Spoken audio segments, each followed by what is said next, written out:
Now that everybody's here, I think we can go ahead and get started. I think everybody knows my father and my sister, and these are my housemates and physics pals, Lin Chen and J.T. Bachner.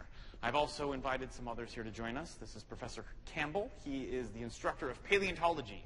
And Dr. Tolley, he's the head of the Department of Astrophysics and Cosmology. Why are we here right now? How do you spell astrophysics? So, a few days ago, my sister asked me to check something out for her. I was a bit skeptical at first, but for the sake of the harmony of my family, I agreed. Like in most families, we don't see alike on many things. My father is a man of the cloth, and my sister followed him in that way of thinking. I myself took a different path and got wrapped up in science, physics, to be precise. We still love him, though. Kind of. Thank you very much. And everyone generally accepts the fact that science and the Bible are at odds with most major issues, especially when it comes to the creation of the universe. Genesis says the earth and the universe were created in 6 days. Science says it took some 15 or 16 billion years. The Bible seems to be at complete odds with science. It's just another religious mythology spun by the ancients to explain the unknowable. Dad, what is the biggest doubt most people have when it comes to believing the Bible? It's Genesis, the idea that the heavens and the earth were created in 6 days when all of science says otherwise. Follow me. So I think I'm like a lot of people. I believe in a creator, but the conflict between the Bible and science has kept me from a total commitment to my Jewish faith. It's those first 6 days, the first 31 verses of the Bible, you just can't get past. You either accept the Bible or believe science. What's the answer? Is it 6 days or 16 billion years? You can't have it both ways. Until now. Like I said, Carrie brought me an idea, and Lynn and JT worked with me on it, and we asked Professor Campbell and Dr. Tolley to go over what we found. Something we're now calling the Genesis Code. I think that now we can show you. Drum roll, please. I think the answer to the question of is the Bible right or is science right? And it's that both are absolutely correct. This ought to be good. Oh, it is. So now, let's play some football! Yes, Dad. Okay, you be the quarterback right there. Dr. Tolley, you be the left end of the offensive line. Chase, you're the center. Tyler, you're the right end of the line. Lynn, you be there and be the running back. And the defensive line, Professor Campbell, Shane, and Carrie over here. Carrie, my lady. You be the left end of the line here. Okay. I want you to get a crack too, Tyler. Go for it, Carrie. Come on. Blake, you be the middle linebacker. And JT, my man, you are the safety. Okay, this is good. This is good. Okay, Dad, so this is going to... Peyton, sorry. It is going to be a running play to the right. So you're going to pitch it or lateral it over here to Lynn, okay? Here we go. Peyton. Peyton Manning takes the snap. Oh, his pitch to Joseph Young. He's trying to turn the right corner, and oh my gosh, what happened? Oh, personal foul on number Carrie. I would take out the red handkerchief and I'll review that, please. Okay, well, while the referees go under the hood, let's take a look at what happened. What happened is Carrie punched Tyler in the heart. I mean, the play itself. Dad! I'm sorry. Peyton. Thank you. Describe the play. Well, I lateraled to my running back, and she tried to make her way around the right side of the line. And Blake, you were the defensive linebacker. What did you see? I tried to run around the left end of our line. You saw it going to the right, and you saw it going to the left. So who's right? We both described what we saw. You saw the same events in different ways. Why? I saw it from my perspective on defense, and Reverend Wells saw it from his on offense. This is an example of two different frames of reference. This is an essential part of what we are discussing here today. Hey, Mark, I'm going to need an x-ray. Can we get Well, how about some Gatorade instead, my friend, okay? Get out. Boom. This is Paddington. The car is Paddington's frame of reference. From where Paddington sits, driving along the road, trees and buildings and everything along the highway all appear to be moving, while he is stationary. This is Albert. He is standing along the road. He is in a different frame of reference than Paddington, who is in his car. From Albert's frame of reference, it is Paddington who is moving. Is this idea of two different frames of reference, with one frame accelerating in reference to another, where all this becomes interesting? Time itself is actually different for observers in different frames of reference when one frame is in motion relative to another. Right. And at lower normal speeds, the difference is imperceptible. But as the speed approaches the speed of light, the impact is overwhelming. Follow me. So you're saying the greater the speed within one frame of reference to another, the slower time passes in the accelerating frame? Yes! And gravity has the same effect on time as does speed. And see, time passes more slowly in a given frame of reference where the force of gravity is greater than in another frame with weaker gravity. Now, How about the universe? Scientists used to believe the universe was steady state. Go outside at night and look up at the stars. There they are, right where they were last night, and the night before, and the night before that. Steady state. The universe had always been here and always would be. Forever. And time. We all knew what time was. It was the ticking of the clock, always the same. One day to the next, the same. Here, on the moon, across the universe, today, 1,000 years ago. Let's go.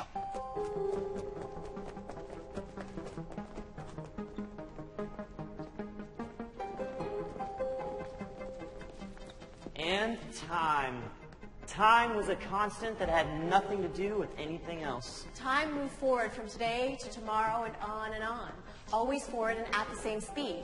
Tick, tock, tick, tock. And then along came Albert Einstein, and everything changed. I knew this was going to be a physics class. I knew it, man. Learning is rough. Does everyone know the Big Bang Theory? Ooh.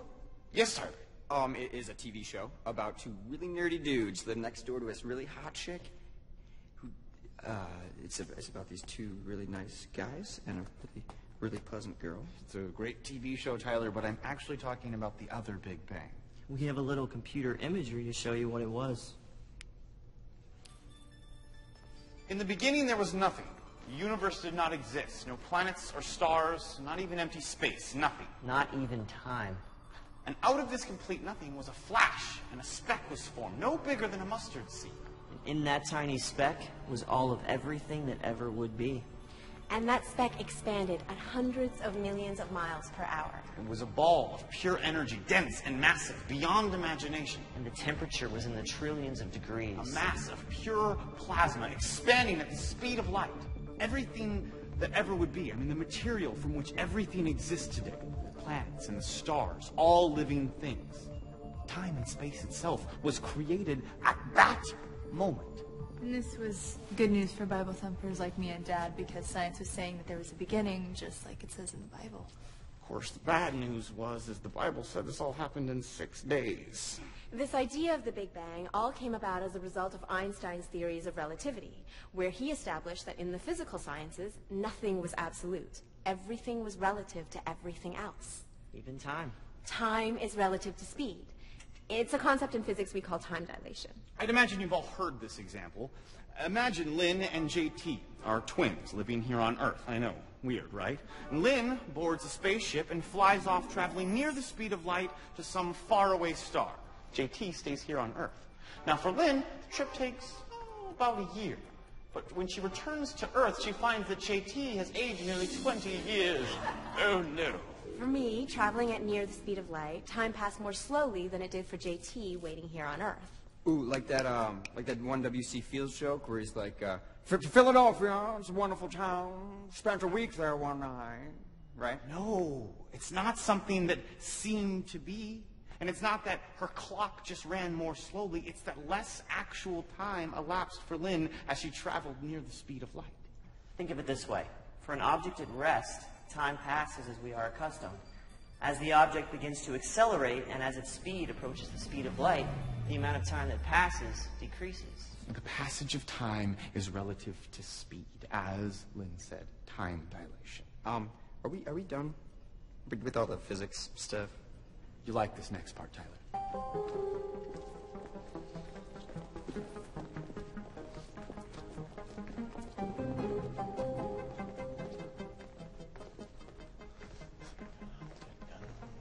Yes. Dun, dun, dun, dun. So this time dilation thing, it's like the Star Trek movie, right? Is that what you said? Like when young Spock meets old Spock. Just like that, yeah. That was weird. That was so weird, but I didn't think that was a real thing. That's a movie thing, right? No, that happens. Ladies and gentlemen, welcome to the planetarium. Please have a seat over here. Remain seated. Dermen sentados, por favor.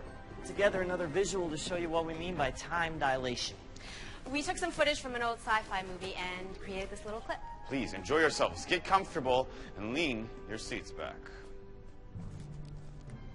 Imagine this is the bridge of a starship on a mission of deep space exploration.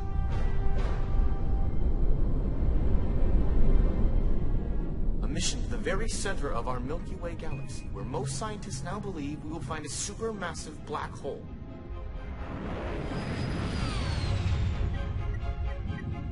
The black hole at the center of our Milky Way was once a star with a mass estimated to be some 2.5 million times that of our own sun. When that star collapsed, all of its mass was condensed into a tiny spot in space of infinite density, the size on the scale of a grain of sand. This is called a singularity, and the gravitational attraction it exerts is so powerful that nothing, not even light itself, can escape. Hence the name black hole.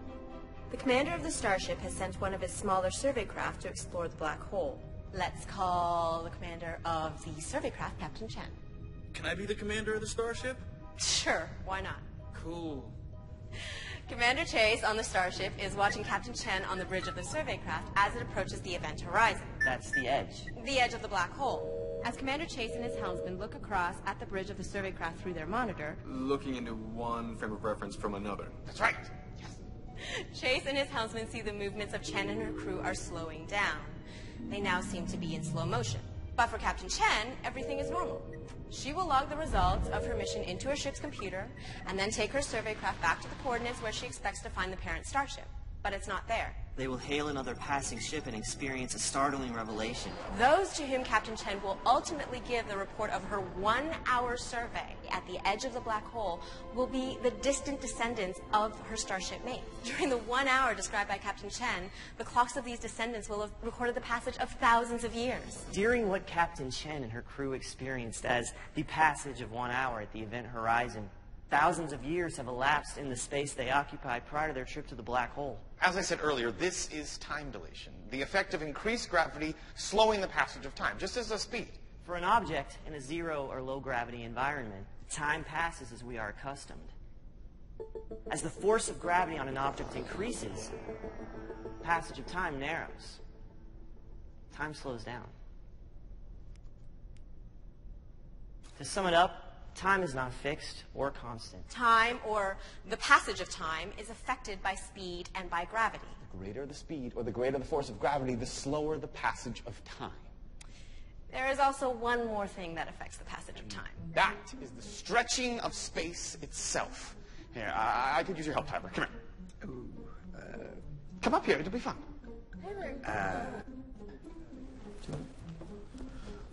How's the chest? A little dizzy and nauseous. What was that? Looks like they finally found a way to use some of your hot air there, Tyler. One more. Hold it there. Hold it there. Okay. Science tells us that the instant of the Big Bang, everything that ever would be the universe and anything in it, Including time and space itself. was compressed to a speck the size of a mustard seed.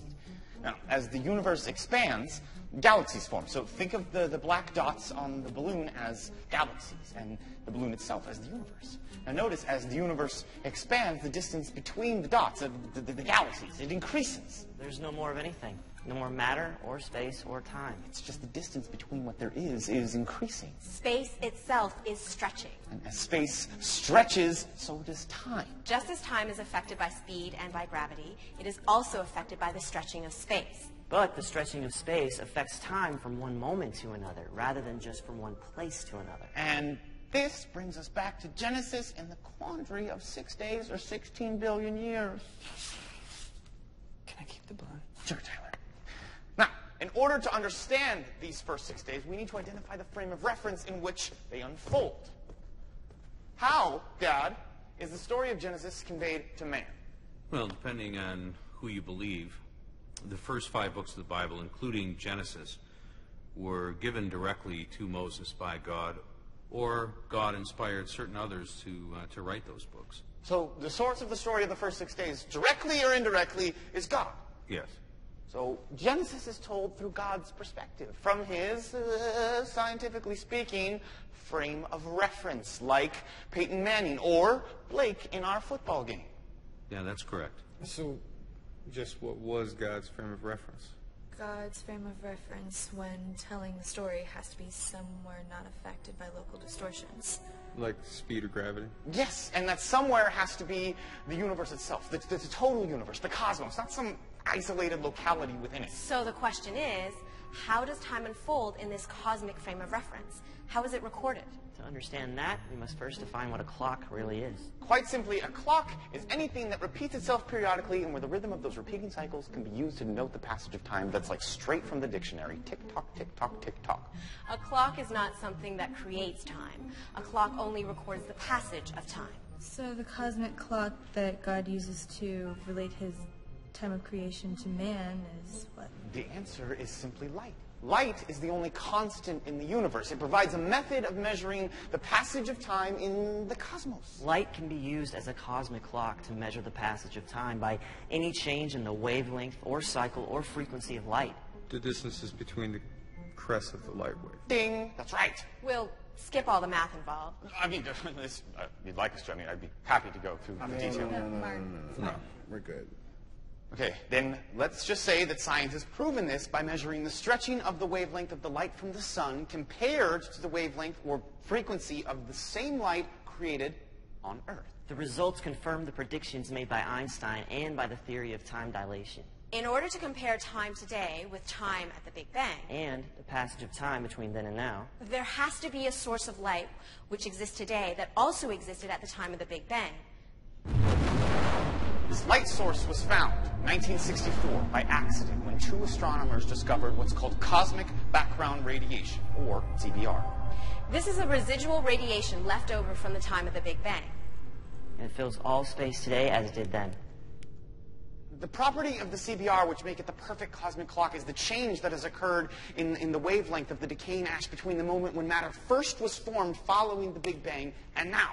At that Big Bang moment, the temperature in that initial plasma mass was nearly 11 trillion degrees. And the frequency of what is now CBR corresponded. The original frequency of the CBR was some 3 trillion cycles per second. As the universe cooled and expanded, space stretched, and with it, the wavelength of the CBR. Today, that CBR is cooled to only 2.73 degrees Kelvin, and the wavelength is some 3 cycles per second. The ticking of this cosmic clock has slowed from 3 trillion cycles per second to 3 cycles per second. The stretching of space and time as the universe has expanded, in turn, stretched the distance between the wave crests of the CBR. The passage of time just after the Big Bang occurred at a rate 1 trillion times faster than it does today. So God telling the story of the first 6 days to Moses, he was telling it from his frame of reference. He told it based on the passage of time reflected by the cosmic clock. God related to Moses what happened on each of the 6 days of Genesis based on the passage of time as kept by the cosmic clock as it recorded the passage of time as it occurred. There's a simple formula which can be used to break the rate of change in the passage of cosmic time down into steps. But in doing this rate of change, the amount of time passing will be seen from our local frame of reference, our perspective, here on Earth today, in the future. Yes, we will be looking back in time, measuring time by our clocks today. Our clocks that run 1 trillion times slower than the cosmic clock just after the Big Bang. Yeah, exactly! With every doubling in the size of the universe from the instant of the Big Bang until the time of Adam, the stretching of the wavelength of the CBR reflects a slowing of the passage of time by 1/2. Obviously, each doubling in the size of the universe takes longer than the previous doubling. Each doubling expansion has twice as far to go. Whatever that means. Now, we are going to break this universe expansion up into 6 steps. We are calling these steps pots. It's a term we coined meaning passages of time. Each pot reflects the passage of time from the Big Bang to now, with each of the 6 doublings in the size of the universe and 1 trillion times stretching in the size of the universe. The first of these 6 pots, looking back and based on our time today, would reflect the passage of 8 billion years. Let's assume Paddington was there right after the Big Bang and saw the events of the first pot as they occurred. All of that information would be wrapped up inside the coils of this slinky. The universe expands. Space and time stretch 1 trillion times. The extended distance between the coils of this slinky indicating that stretch. And now Paddington comes up and tells Albert about the events of that first pot. He describes these events as they took place in their original time frame, one day. But as Albert looks back, he sees those events from the perspective of today's clock, a clock that runs 1 trillion times slower than the original cosmic clock used by Paddington. He sees these events unfolding with the passage of 8 billion years, which reflects the stretching of space and time. With an adjustment in the logarithmic scale, the second of the pots would reflect the passage of 4 billion years. And then 2 billion and 1 billion and so on. Add up the length of time reflected by these 6 pots as seen from our current perspective, and you have 15.75 billion years as the age of our universe, or 6 days as measured by the cosmic clock. And this is a scientific observation based on proven science reflecting the same period of time as it occurred in the 2 different frames of reference. The time as it unfolded based on the cosmic clock, and the amount of time as measured by today's clocks, measured by today's time computation. What God described to Moses and what Moses described to the next person using the passage of time are from different frames of reference, different perspective. God telling Moses the story of the 6 days of Genesis is like Captain Chen relating the events of her 1-hour survey at the edge of the black hole to people whose clocks had marked the passage of thousands of years during the same 1-hour period. And you might just find this to be an interesting quirk, except for one thing. Let's look at what science says actually happened during each of these pots and compare them to the 6 days of Genesis. Dad, if you could summarize for us the first day of Genesis. In the beginning, God created the heavens and the earth. And the earth was without form, it was void. And the darkness was over the face of the deep. And the Spirit of God hovered over the surface of the waters. And God said, "Let there be light." Are there some points that need to be clarified? Yeah, 3 really. You need to understand something of Hebrew to understand the book of Genesis. First of all, in the ancient Hebrew language, there is no word for universe. Secondly, the waters are really representing everything that there was. And darkness is a symbol for a state of chaos. Dr. Tolley, day 1 would have started 15.75 billion years ago and ended 7.75 billion years ago. What does science say happened on Earth during this time period? At the instant of the Big Bang, everything that would ever be, everything that would constitute the quarks, protons, neutrons, electrons, from which everything that now exists, as well as time and space itself, were created. The Earth only existed in the form of stardust that would later congeal into the planet. As to the verse, "Let there be light," you need to go back to your Big Bang video and correct something. The name Big Bang conjures up the impression of this brilliant explosion and flash of light, like an atomic bomb. That's how this event is generally pictured, but it's not accurate. From the initial moment of creation, and as the universe initially expanded, it was a ball of plasma of such incredible heat and density and gravitational forces that no light could have escaped. Initially, there was no light at all, just a swirling opaque mass of pure energy. It was only when this primordial primal mass had cooled and expanded to a point where the gravitational forces were reduced enough to permit electromagnetic radiation to escape that there would have been light. So, let there be light is clearly a separate event from the initial creation in both the Bible and science? Yes. And during the remainder of that first 8 billion year period, the early stars and galaxies formed. Dad, day 2. Day 2, the heavens as we know them were created, and the chaos that would eventually become the earth was separated from the rest of creation. Dr. Tolley, cosmic clock day 2, what happened during this time period? Our own galaxy, the Milky Way, formed, as did our sun and planet Earth in its earliest carnation. Daddy, day 3. The oceans and the dry land appeared, as well as the first forms of plant life. Professor Campbell, we're in your arena now. What does science say happened on Earth between 3.75 billion years ago and 1.75 billion years ago? Well, some 3.8 billion years ago, the Earth cooled, liquid water formed. Almost immediately, first plant and animal life, photosynthetic algae, bacteria appeared. Back to you, Dad. Day 4. Day 4, the sun, the moon, and the stars appeared. Same time period, Professor. 1.75 billion years ago and 750 million years ago. Well, initially, in the first part of this period, atmosphere on Earth would have been nearly opaque. Then, with the rising concentrations of oxygen, the atmosphere would have become translucent. And then the sun, the moon, and the stars would have appeared for the first time from the surface of the earth. Dad, day 5. Day 5, life is created in the oceans and the first reptiles and birds. Professor, 750 million to 250 million. Well, initially, sea life would have been dominant, and then came the Cambrian era. Gave an explosion about 530 million years ago when every species of land animal literally appeared at the same time. So instead of a tree of life, it was more like a bush of life. Touche, Carrie. And the Bible in day 6? Day 6, the land animals become dominant, and God created man in his own image. 250 million years ago into the appearance of Adam.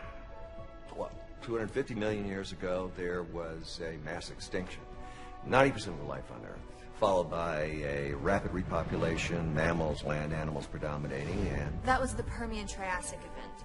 Depending on how you define them, there have been between 5 and 20 ELLIs, or extinction-level events. Like in the Tia Leone Morgan Freeman movie, Deep Impact. But I didn't think that was a real thing. That's a movie thing, right? No, that happens. Anyway, about 35 million years later, around 250 million years ago, the dinosaurs appeared and dominated life on Earth for about 150 million years.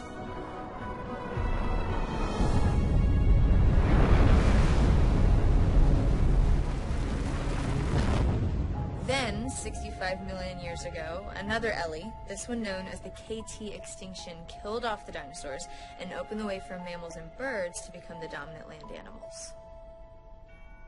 Then the first hominids. And finally, human beings, as we know them today, appeared.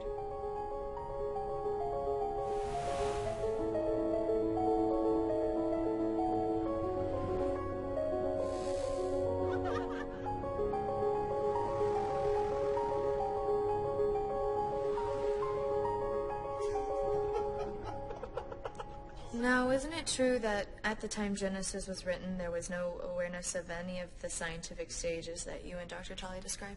Well, at that time, Carrie, most people thought the Earth was flat. Today, the cosmic clock continues to tick, to measure the passage of time at the level of the cosmos. And as the universe continues to expand, the rate at which it measures time continues to slow. But that doesn't mean anything to us now. From the moment God breathed the neshama of life into Adam, when God gave man his soul, we on Earth have denoted the passage of time by our Earth-based clocks. Where 1 second is part of one day, which reflects the rotation of the Earth on its axis, and a year that marks the completion of one Earth circuit of the sun. You said God told the story of Genesis to Moses, or that it was written down by others inspired by the Word of God, but what if there just isn't any God?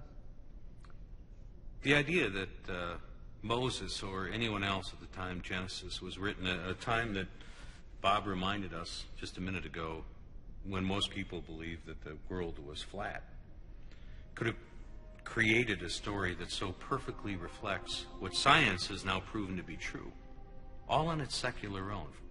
To believe that, for me anyway, is harder than to believe in God. But isn't that the same thing as the old day-age argument? No, not really. The day-age or concordist interpretation is an attempt to rationalize the Genesis story and reinterpret the words that the original authors used when they presented the 6 days of creation. There is no science to back that up. I mean, what we are talking about here today is a result of applying proven science to the issue. This is a scientifically derived answer to the question with no spin or subjective interpretation. So you see, science and its 15.75 billion years and the 6 days of Genesis are in complete accord. Science has proven what religious leaders have been unable to prove for thousands of years. Spoken like the scientist you are, Mark. But in reality, science has just caught up with the truth of the Bible. Science has simply deciphered the Genesis code. I think what I find most amazing about this is the uncanny brilliance of biblical Genesis, which is presented to us in such a way that mankind has to evolve to its current level before we're able to understand the story as it was originally written.